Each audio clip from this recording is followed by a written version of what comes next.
This is a consequential time for the Blues. So who better to break it all down than the Athletics' Jeremy Rutherford? I talked with Jeremy about the Tarasenko trade to New York, Vladdy's Blues legacy, what moves could be next, and if the future for the franchise is still bright.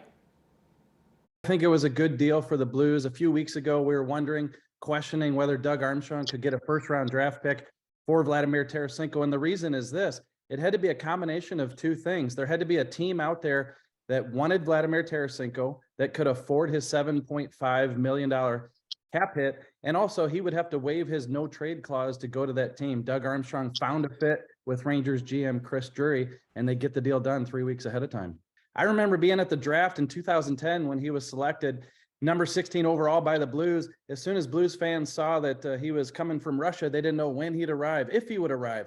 He did in 2012. He scored 2 goals on his first 2 shots in the NHL. And Corey, now if you look at it, number 5 all time in history of Blues scoring. And you're talking about some big names there on that list. Go back and look at those highlights from the Stanley Cup run. Vladimir Tarasenko made a huge impact, and he'll be remembered, of course, for bringing a Stanley Cup to St. Louis. The O'Reilly situation is a little bit of a tough read, because when I did talk to him a couple weeks ago, he did say they had preliminary talks with the Blues about some sort of deal. So I always leave out the small chance that he could be re-signed. But you heard Doug Armstrong say yesterday, the potential of injury is what led him to move Vladimir Tarasenko. These guys can get hurt, and then you lose those potential assets. So if he is of the mindset to move Ryan O'Reilly, does he do it sooner to avoid the chance of that injury? Also, what you have to keep in mind is the shrinking market. Doug Armstrong talked about that yesterday. Patrick Kane wants to go somewhere. Timo Meier is going to go somewhere. These are players that only have a couple spots. So do the Blues act quickly with Ryan O'Reilly? And of course, as you mentioned, they've got some other names too.